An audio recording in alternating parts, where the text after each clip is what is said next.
Assalamualaikum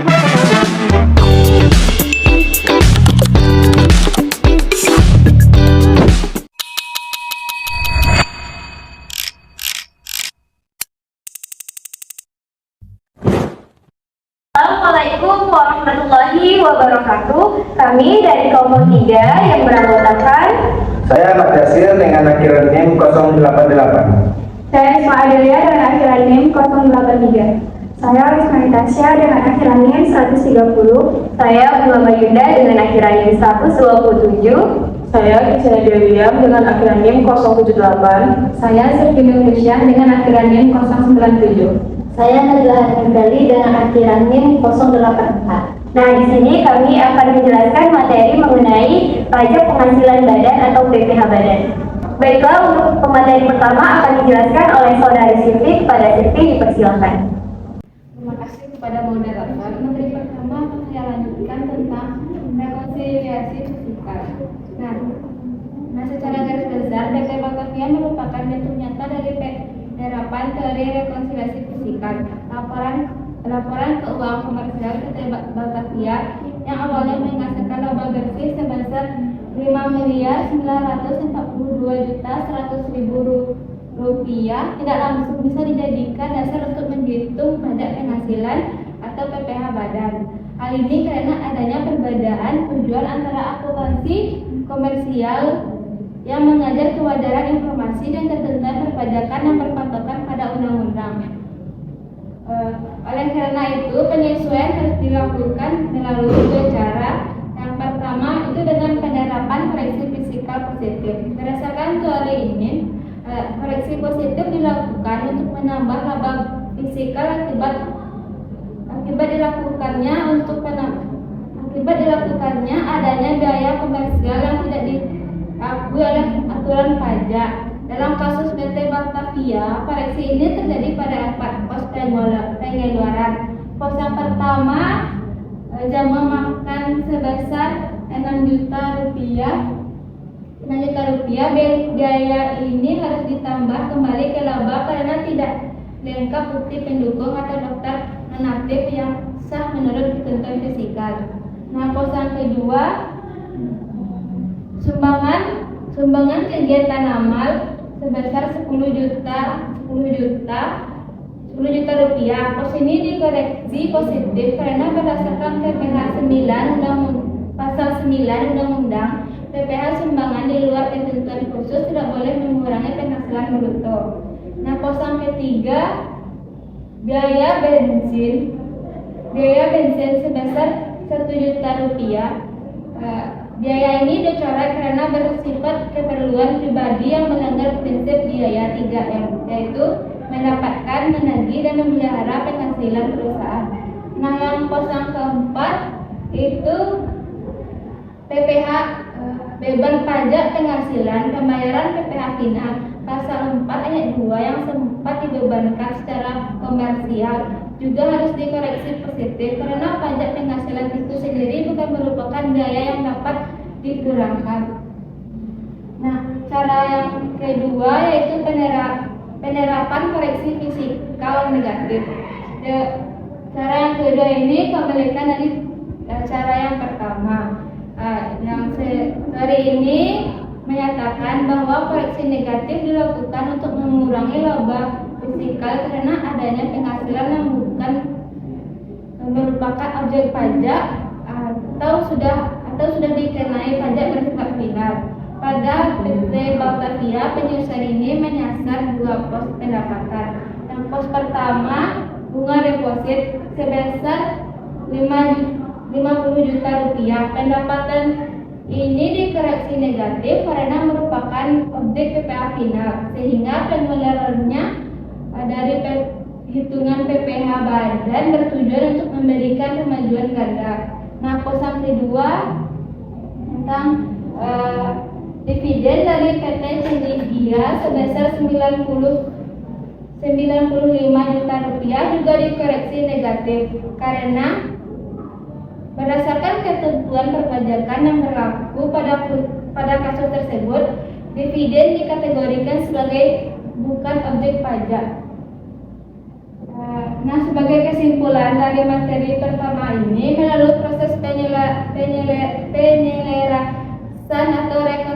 fisikal di atas, PT Batavia berhasil menjembatani perbedaan antara standar akuntansi komersial dan hukum perpajakan. Setelah seluruh pos biaya yang dilarang masing-masing tadi ditambah kembali melalui koreksi positif dan dari seluruh pendapatan bebas pajak dikeluarkan melalui koreksi negatif, maka ditentukan nilai penghasilan kena pajak atau laba fisikal yang baru untuk PT Batavia yaitu sebesar 6.304.850.000 rupiah, angka akhir yang sah dan valid untuk digunakan sebagai dasar perwakilan tarif pajak guna menghitung PPh yang wajib disetor oleh PT Batavia kepada negara. Sekian materi dari saya kembalikan kepada moderator. Baiklah, saya akan melanjutkan materi selanjutnya yaitu mengenai perhitungan PPh badan. Nah, menurut pasal 6 Undang-Undang Pajak Penghasilan, dasar PPh badan adalah penghasilan kena pajak atau PKP. Nah, PKP itu diperoleh dari laba fisikal setelah dikurangi kompensasi kerugian fisikal apabila perusahaan masih mempunyai hak untuk mengompensasikan kerugian dari tahun-tahun sebelumnya. Selanjutnya, PKP dikalikan dengan tarif PPh badan yang berlaku untuk memperoleh PPh terutang. Nah, pada kasus PT Batavia ini, laba fisikal itu tuh diperoleh 6.304.850.000 dan kompensasi kerugiannya itu 103 juta.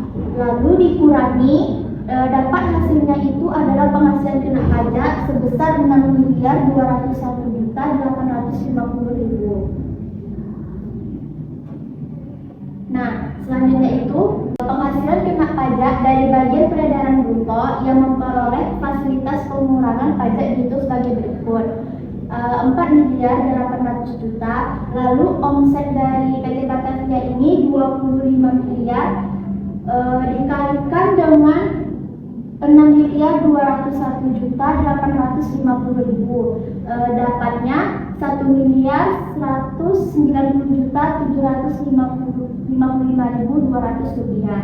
Nah, selanjutnya itu jumlah penghasilan kena pajak dari bagian peredaran bruto yang tidak memperoleh fasilitas itu sebagai berikut. Nah, penghasilan kena pajak tadi 6.201.850.000 itu dikurang dengan hasil yang ini tadi 1.190.755.200 rupiah. Dapat hasilnya 5.011.094.800 rupiah. Nah, PPh terutang tahun 2017 yang harus dibayarkan oleh PT Batavia dapat dihitung sebagai berikut. Nah, PPh terutangnya itu, PKP dapat fasilitasnya itu tadi 1.190.755.200 rupiah dikalikan dengan 50% dikali 25% dapat 148.844.400. Lalu untuk PPh terutang yang PKP tidak dapat fasilitasnya itu 5.011.094.800 dikalikan dengan 25%, hasilnya 1.252.773.700 rupiah. Lalu kita tambahkan, dapatlah hasilnya itu total PPh terutang tahun 2017 adalah 1.401.618.100 rupiah. Baik, mungkin sekian penjelasan dari saya. Selanjutnya akan dilanjutkan oleh rekan saya. Baik, selanjutnya akan saya lanjutkan. Di sini saya akan membahas mengenai kredit pajak. Nah, dalam sistem perpajakan di Indonesia menggunakan self-assessment system. Meskipun perusahaan sudah menghitung pajaknya sendiri, namun dalam masa tahun berjalan perusahaan sering dipungut atau dipotong pajak pajaknya oleh pihak lain. Nah, pajak yang dipotong atau dipungut oleh pihak lain itu disebut kredit pajak. Fungsi dari kredit pajak sendiri yaitu untuk mengurangi jumlah yang masih harus dibayar pada akhir tahun. Nah, hubungannya dengan kasus ini dengan kasus PT Batavia, pada PT Batavia di sini kredit pajak ada 3 jenis, yaitu ada kredit pajak PPh pasal 22, lalu ada PPh pasal 23 dan juga PPh pasal 24. Nah, di sini kita akan membahas PPh pasal 22 dulu.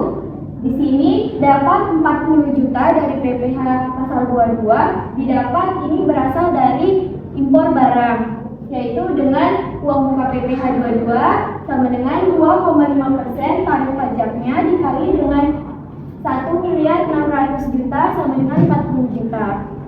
Nah, selanjutnya kredit pajak PPh 23 ini didapat hasilnya 3.750.000 berasal dari pemotongan dividen, yang mana didapat dari 15% dikali dengan 25 juta dapatlah 3.750.000. Oke, selanjutnya di sini ada PPh 24. PPh 24 ini didapat dari penghasilan luar negeri, yaitu dari Singapura sebesar 16 juta, pajak di Singapura 6 juta, nah lalu juga dari Malaysia, yaitu royalti dari Malaysia 55 juta, dan pajak di Malaysia yaitu 8.250.000. Nah, ketiga pajak tersebut dijumlahkan lalu digunakan untuk mengurangi PPh badan terutang. Sekian dari saya, akan dilanjutkan oleh pemateri selanjutnya. Baik, di sini saya akan melanjutkan penjelasan dari teman saya tadi. Nah, di sini saya akan menjelaskan terkait PPh kurang atau lebih bayar. Nah, yang mana berdasarkan kasus tadi, nah di sini terdapat beberapa kredit pajak selama tahun 2017. Nah, jadi kredit pajak tersebut harus dikeluarkan dari perhitungan perkiraan PPh yang masih harus dibayar pada tahun berikutnya.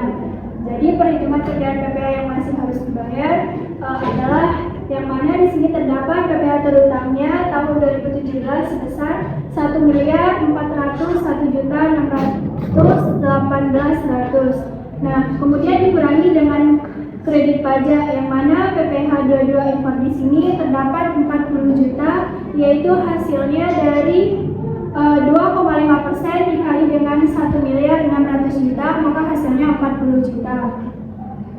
Kemudian PPh 23 dividen itu sebesar 3.750.000. Itu didapatkan dari uang muka PPh 23 15% dikali dengan 25 juta, maka hasilnya 3.750.000. Selanjutnya PPh 24 Singapura itu sebesar 3.616.000. Itu didapatkan hasilnya dari sebesar 16 juta dibagi dengan 6.201.850.000, kemudian dikali dengan 1.401.618.100, maka hasilnya 3.616.000. Kemudian di sini terdapat PPh 24 Malaysia sebesar 8.250.000. Maka di sini setelah dikurangkan maka dapatlah PPh yang harus dibayar sendiri sebesar 1.346.200. Kemudian ada juga angsuran PPh 25 tahun 2017 itu sebesar 750 juta.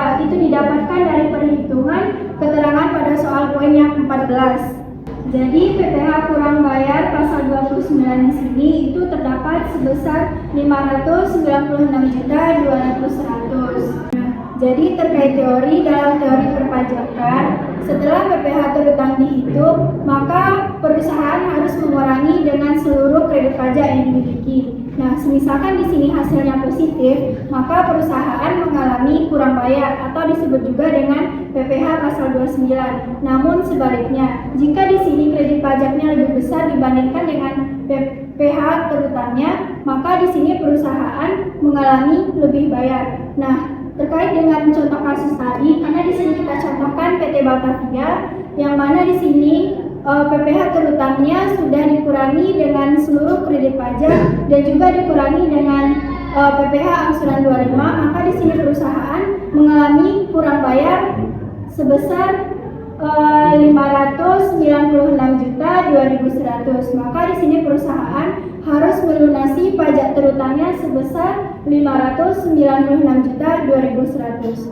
Mungkin sekian, saya kembalikan ke teman saya. Nah sekarang saya akan membahas tentang angsuran PPh 25, yaitu menurut PPh 25 menurut pasal 25 Undang-Undang Pajak Penghasilan, wajib pajak diwajibkan membayar pajak angsuran setiap bulannya. Tujuannya itu agar tidak memberatkan di akhir tahun. Nah, berdasarkan kasus di atas, diketahui bahwa PT Batavia memiliki kerugian fisikal tahun 2015 dan belum sempat dikompensasikan serta terdapat penghasilan yang tidak rutin pada 2018. Selain itu, terdapat juga kredit pajak atas penghasilan tidak rutin terjadi selama tahun 2017. Nah, kompensasi kerugian penghasilan yang bersifat tidak rutin dan kredit pajak tersebut harus dikeluarkan dari perhitungan perkiraan PPh yang masih harus dibayar pada tahun berikutnya. Sebagai dasar perhitungan angsuran PPh 25 tahun 2018. Nah, perhitungan tersebut seperti penghasilan kena pajak yaitu 6.304.850 dikurang dengan penghasilan tidak rutin yaitu 25 juta.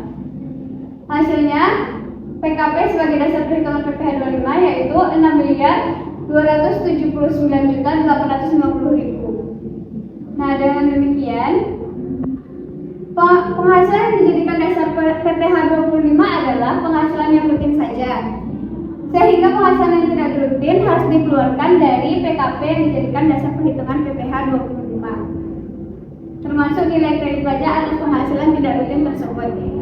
Nah, dengan demikian maka atas penghasilan kena pajak PT Batavia sebagai dasar perhitungan PPh 25 di tahun 2018 dikenakan ketentuan perhitungan pajak penghasilan sebagai berikut. Nah, sekarang kita akan bahas tentang penghasilan kena pajak dari bagian peredaran bruto yang memperoleh fasilitas pengurangan pajak dihitung sebagai berikut. Yang pertama, 4.800 juta dibagi dengan 25 miliar dikali dengan hasil PKP tadi yaitu 6.279.850.000 yang hasilnya adalah 1.205.731.200 rupiah. Nah, yang kedua itu jumlah PKP bagian peredaran bruto yang tidak mendapatkan fasilitas yaitu 6.279.850.000 dikurang dengan hasil dari PKP bruto yang memperoleh fasilitas tadi yaitu sama dengan 5.074.118.800 rupiah. Nah, selanjutnya kita bahas PPh terutang tahun 2017 dapat dihitung sebagai berikut. Nah, PPh terutang atau PKP dapat fasilitasnya tadi didapatkan yaitu 1.230.731.200 rupiah dikali dengan 50%, hasil dari 50% dikali 25%, yang hasilnya 150.716.400 rupiah. Nah, PPh terutang yaitu PKP tidak dapat fasilitasnya dapat kita hitung dari hasil di atas yaitu 5.074.118.800 rupiah dikali dengan 25% yang didapatkan hasilnya 1.258.529.700 rupiah. Nah, ditotalkan jadi hasil dari itu adalah total PPh terutang tahun 2017 1.419.246.100 rupiah. Nah, dengan demikian, angsuran PPh pada tahun 2018 adalah sebagai berikut. Bisa kita lihat, ini penjumlahan dari semuanya. Terus dikurangi dengan kredit pajak, ada di PPh 22 impor, yaitu berjumlah 40 juta, dan PPh 24 Singapura, yaitu 3.616.000 rupiah. Lalu PPh 24 Malaysia yaitu berjumlah 8.250.000. Nah, hasilnya itu perkiraan PPh yang harus dibayar 2018 yaitu 1.367.380.380.100 rupiah. Nah, hasil dari ini semua yaitu didapati angsuran PPh 25 per bulan di tahun 2018 yaitu 113.948.341 rupiah. Mungkin itu saja yang dapat saya sampaikan. Saya kembali kepada moderator. Baiklah, di sini saya akan menjelaskan tentang pembayaran PPh badan dan juga PPh 25. Nah, menurut ketentuan perpajakan, apabila setelah perhitungan masih terdapat PPh kurang bayar, maka perusahaan tersebut harus melunasinya sebelum SPT tahunan. Nah, di sini ada PPh badan. Pembayaran PPh kurang bayar untuk tahun 2017 itu sebesar 596.2.100, yang dimana nominalnya ini harus dilunasi sebelum SPT tahunan PPh badan yang disampaikan ke kantor pajak. Nah, artinya nominal yang tadi yang sebesar 596.2.100 ini harus dilunasi sebelum tanggal 30 April 2018. PT Batavia telah melakukan pembayaran PPh-nya itu melalui e-billing. Nah, selanjutnya yaitu PPh 25. Pembayaran PPh 25 itu merupakan angsuran pajak yang dibayar setiap bulannya, yang dimana PT Batavia itu membayar setiap bulannya yaitu 113.948.341 yang dilakukan pembayarannya itu paling lambat pada 15 bulan berikutnya. PT Batavia ini juga melakukan pembayarannya itu melalui e-billing. Nah, selanjutnya adalah pelaporan. Yang pertama, pelaporan PPh badan. Pelaporan SPT tahunan PPh badan ini dilakukan paling lambat itu tanggal 30 April tahun berikutnya. PT Batavia dapat melaporkan PPh kurang bayarnya itu melalui SPT 1771. Pada saat melakukan pelaporan, PT Batavia juga harus melampirkan dokumen-dokumen yang diperlukan, seperti bukti potongan PPh 22, bukti potongan PPh 23, dan bukti pemotongan atas penghasilan dari luar negeri. Proses ini dilakukan melalui e-billing. Nah, yang terakhir yaitu PPh 25. PPh 25 ini dianggap telah dilaporkan jika dia telah dibayar dan mendapat validasi dengan nomor transaksi penerimaan negara atau yang disingkat dengan NPPN sesuai tanggal yang tercantum pada surat setoran pajak atau bukti penerimaan elektronik, sehingga wajib pajak tidak perlu lapor SPT masa PPh 25 lagi ke kantor pelayanan pajak. Namun, bagi wajib pajak yang melakukan pembayaran tidak secara online dan tidak mendapat validasi melalui NPPN, tetap harus melaporkan SPT masa PPh 25-nya ke kantor pelayanan pajak yang dimana paling lambatnya itu pada tanggal 20 pada bulan berikutnya. Sekian materi dari saya. Materi selanjutnya akan dilanjutkan oleh rekan saya. Baik, di sini saya akan melanjutkan materi tentang perlakuan akuntansi PPh badan. Teorinya menurut PSAK 46 tentang pajak penghasilan. Pajak penghasilan diakui sebagai lembaga dalam laporan laba rugi dan sebagai kewajiban apabila sampai akhir periode belum dibayar. Dengan demikian terdapat hubungan antara akuntansi dan perpajakan. Perhitungan pajak yang telah dilakukan akan mempengaruhi pencatatan akuntansi perusahaan. Hubungannya dengan kasus pada PT Batavia diperoleh PPh kurang bayar sebesar 596.100. Jumlah tersebut akan diakui sebagai utang pajak sampai perusahaan berkurang. Jurnalnya yaitu pada debit utang PPh 29 566.2.100 dan di kredit 566.2.100.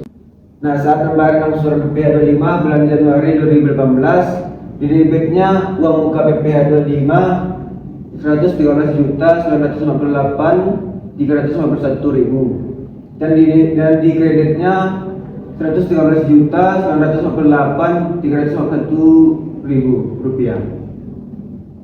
Dengan demikian, perhitungan PPh badan PT Batavia dapat dirangkum sebagai berikut. Laba bersihnya 6.304.850.000. Nah, kompensasi kerugiannya 103 juta. Penghasilan kena pajak 6.201.850.000. PPh terutang 1.401.618.100. Nah, kredit pajaknya ada 4. Yang pertama PPh 22 impor sekitar 40 juta dan PPh 3 dividen 3.750.000, PPh 4 Singapura 3.616.000 dan PPh 4 Malaysia 8.250.000. Nah, PPh yang harus dibayar sendiri 1.346.200.100. Angsuran PPh 25 tahun 2017 750 juta rupiah. PPh kurang bayar pasal 29A 596 juta 2.100. Nah, yang terakhir angsuran PPh 25 tahun 2018 113 juta 958.351 rupiah. Baiklah, inilah hasil dari perhitungan PPh barang PT Batavia dan saya kembalikan kepada moderator. Sekian presentasi dari kelompok 3, kami akhiri dengan Assalamualaikum warahmatullahi wabarakatuh.